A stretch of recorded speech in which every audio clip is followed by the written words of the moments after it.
Good morning, students. Today we discuss peace and cooperation. Last class we discussed several disputes and conflicts among the countries in South Asia. In spite of these conflicts, these countries realized the importance of cooperation and friendly relationship among themselves. So they formed several organizations to establish peace and cooperation in South Asia. Among such organizations, the South Asian Association for Regional Cooperation, that is SAARC, is an important regional initiative by the South Asian states. SAARC was formed in 1985 by 7 South Asian countries. The aim of SAARC is to evolve cooperation through multilateral means. But most of the time, the political conflicts and disputes among the SAARC countries remain as obstacles to the growth and success of SAARC. SAARC members signed the South Asian Free Trade Agreement, which promised the formation of a free trade zone for the whole of South Asia. SAFTA or South Asian Free Trade Agreement is an agreement signed by the SAARC members which promised the formation of a free trade zone for a whole of South Asia.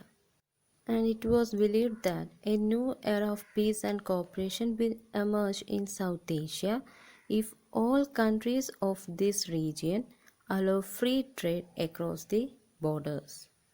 The idea behind the SAFTA is a new era of peace and cooperation will emerge if these regions allow free trade across the border, especially among the SAARC members.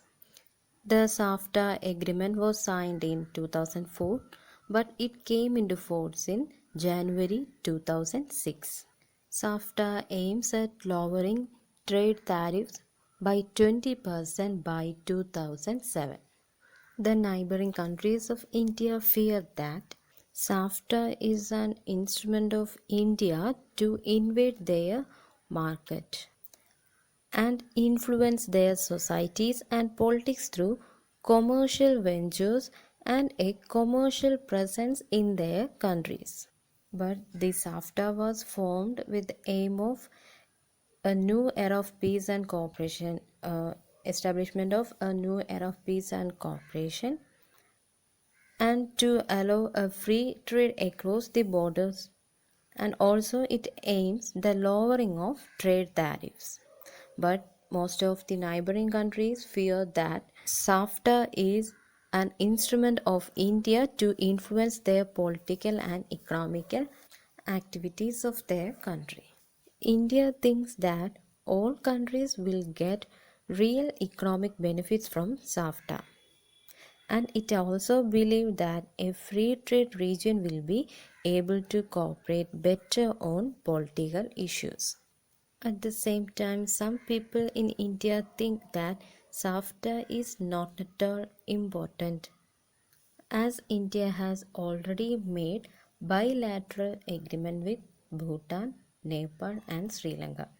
Some people believe that India have already made bilateral agreements with Bhutan, Nepal and Sri Lanka, so that the SAFTA is not so much beneficial for India's development or India's economical progress.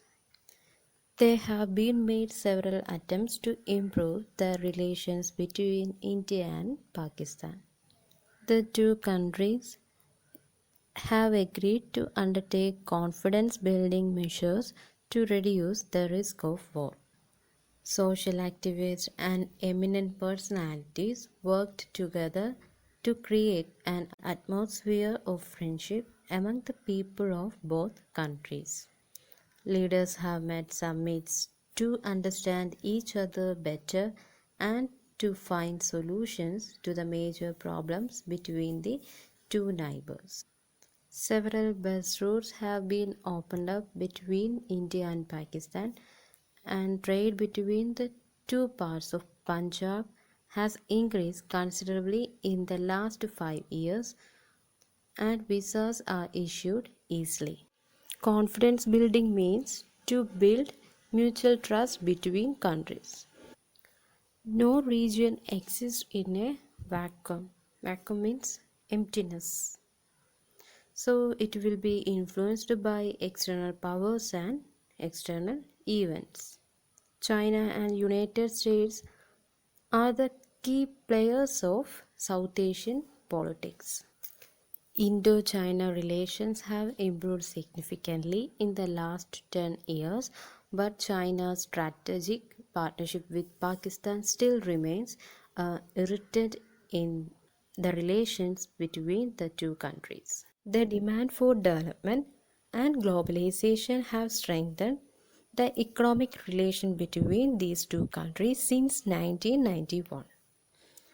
America's involvement in South Asia has rapidly increased after the Cold War, and also America maintained a good relation with India and Pakistan. And in most of the time, America acted as a mediator in inter-Pak relations. Economic reforms and liberal economic policies in both countries, that is India and Pakistan, have increased the participation of America in South Asian region. Another important reason for American interest in the South Asian region is the increasing number of South Asian population. That is, the number of South Asian people in America is increasing. The huge size of population in South Asia create great market possibilities for America. That's why America has given prime importance to the peace and security of this region. The future of this region depends on the people and government of this region and not on any outside powers. Okay, thank you, students.